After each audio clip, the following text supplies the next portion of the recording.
Энэ онд нийслэлийн Чингэлтэй дүүргийн 25 жилийн тохиож байна. Мөн тун утгагүй Монгол түмний уламжлалт сар шинийн баяр болох гэж байгаатай холбогдуулан дүүргийн засаг даргын тамгын газар болон иргэдийн төлөөлөгчдийн хурлаас ахмадуудтай хүндэтгэл үзүүлж байна.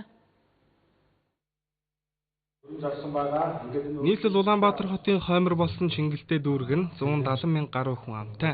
Үүнээс 14 мянга орчим нь ахмад настан бөгөөд сар шинийн баяраар монголчууд буураагаа хүндэтгдэг уламжлалын дагуу 55-аас дээш насны ахмадуудаа хүлээн авч урлагийн тоглолтоор бэлэг барьлаа. Өмнө нь Тэнгэрийн хүү жүжигээр бэлэг барьж байсан бол энэ удаад Монголын үндэсний урлагийн их театрын учиртай 3 толгой дуулалт жүжигийг үзүүлж сонирхолж байгаа юм а.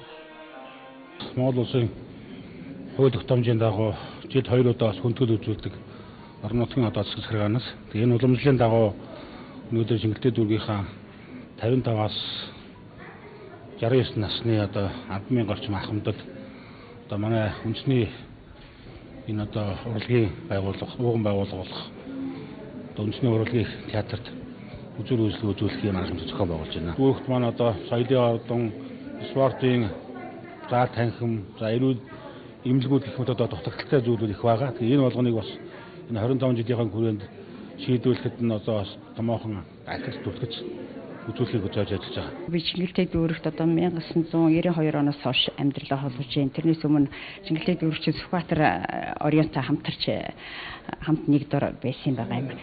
Тэгээд Чингэлтэй дүүргийн засаг даргын тамгын газрынхан бол жил болгон жилдээ 2 удаа ахмадуудаа хүлээж авч хүндэтгэл үзүүлдэг. Энд нь бол манай ахмадууд маш их баяртай байдаг. Чингэлтэй дүүргийн 19-р хорооны ахмадуудыг 7 хоногийн турш бүрэн хүлээн авч дуусган байна.